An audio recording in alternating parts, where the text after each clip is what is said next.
está conformado por, perdón, que se me pasa.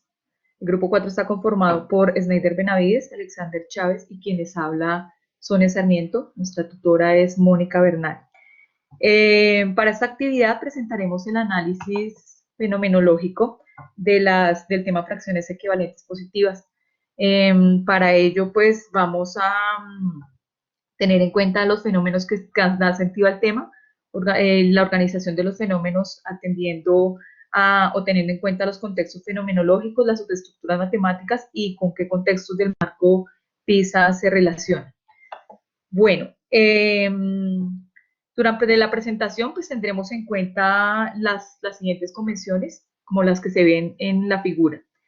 Bueno, para el tema fracciones equivalentes positivas presentamos los siguientes fenómenos de reparto de un alimento, pues al fraccionar un alimento en partes iguales de dos maneras distintas y repartirlo entre la misma cantidad de personas, de tal manera que a cada persona le corresponda la misma parte.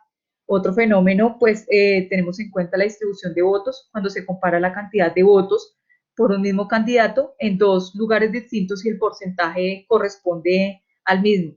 La comparación de una compra, por ejemplo, en un supermercado, cuando al comparar dos o más productos en diferentes unidades de medida, pues determinamos que pesan lo mismo. El sobrecosto de un proyecto,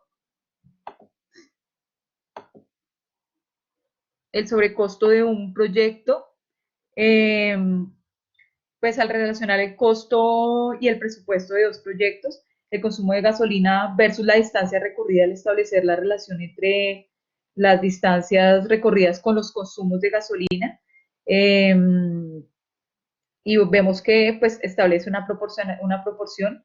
La probabilidad de nacer con una alteración genética, pues lo podemos ver cuando dos personas tienen la misma probabilidad de nacer con una anomalía genética, una anomalía cromosómica.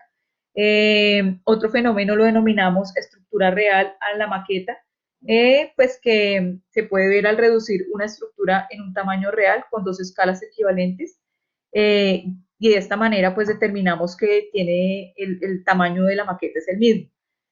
Otro fenómeno que tuvimos en cuenta es la construcción de un conjunto cerrado. Cuando se construyen torres, por ejemplo, cuando se construyen torres de apartamento a partir de dos modelos y observamos pues que en algún momento a comparar esas torres con los modelos pues corresponden a lo mismo.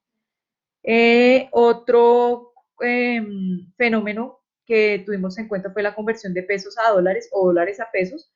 Eh, y pues al multiplicar, por ejemplo, cada uno de ellos pues por un valor a la unidad y una maqueta a estructura real, por ejemplo, al construir una estructura real a partir de una maqueta, también podemos observar que se establece una relación de equivalencia. Bueno, estos fenómenos presentan características estructurales en común que nos permite organizarlos en tres contextos fenomenológicos. Esas características corresponden a situaciones que tienen en cuenta las fracciones equivalentes menores a la unidad, situaciones que tienen en cuenta fracciones iguales a la unidad y situaciones que tienen en cuenta fracciones equivalentes mayores a la unidad. De acuerdo con esto, pues el primer grupo que está organizado de manera horizontal, pues lo podemos relacionar con el contexto el contexto fenomenológico que denominamos menores a la unidad.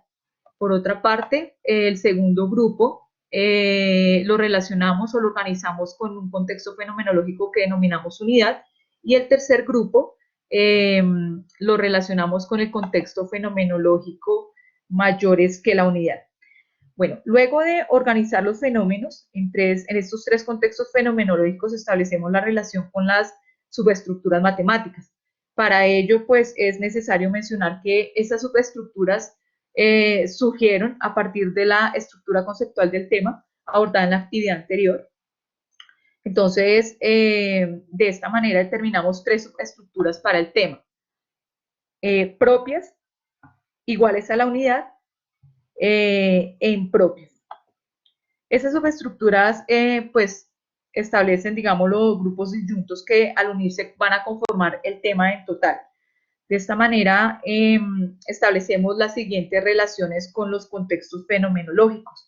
Entonces, podemos establecer que el contexto fenomenológico se relaciona con, contexto fenomenológico menores que la unidad, pues se relaciona con la subestructura propias, que el contexto fenomenológico iguales a la unidad, unidad se relaciona con la subestructura igual a la unidad, y el contexto fenomenológico mayor a la unidad se relaciona con la subestructura impropias.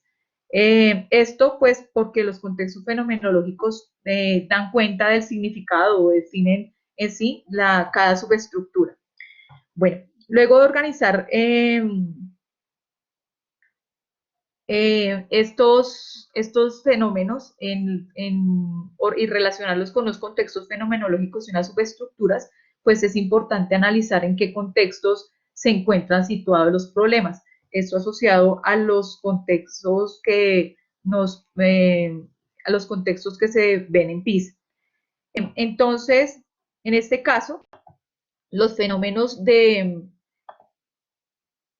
reparto los que en este caso se están viendo de forma vertical, los contextos de reparto y de un alimento y comparación de una cantidad en una compra, se relacionan con aquellas situaciones que son propias del individuo y la familia. Entonces, de acuerdo con esto, pues lo asociamos al contexto personal. Por otra parte, los fenómenos estructura real a la maqueta, escala real y maqueta a estructura real se relacionan con situaciones sobre medición, con costos y con arquitectura. Por tal razón, pues, estos fenómenos pues, los ubicamos en un contexto profesional. Los fenómenos distribución de votos, conversión de pesos a dólares y sobrecostos de un proyecto, pues se ubican o se relacionan con situaciones como las elecciones, el gobierno y la economía, y pues de esta manera, por eso los asociamos con el contexto social, los fenómenos probabilidad de nacer con una alteración genética y consumo de gasolina versus distancia recorrida, tienen en cuenta pues situaciones asociadas a la ciencia, a la tecnología, a la medicina, y de acuerdo con esto, pues los ubicamos en el contexto científico. Ya luego, pues, de hacer esa organización y esa relación, pues podemos ver en este caso el mapa completo de cómo se establecen las relaciones a partir de cómo se organizan unos fenómenos en unos contextos fenomenológicos y cómo se relacionan con unas subestructuras matemáticas y pues a su vez cómo todo este conjunto de elementos pues tienen en cuenta o se pueden ubicar en unos contextos. Gracias. Listo, perfecto, muchas gracias.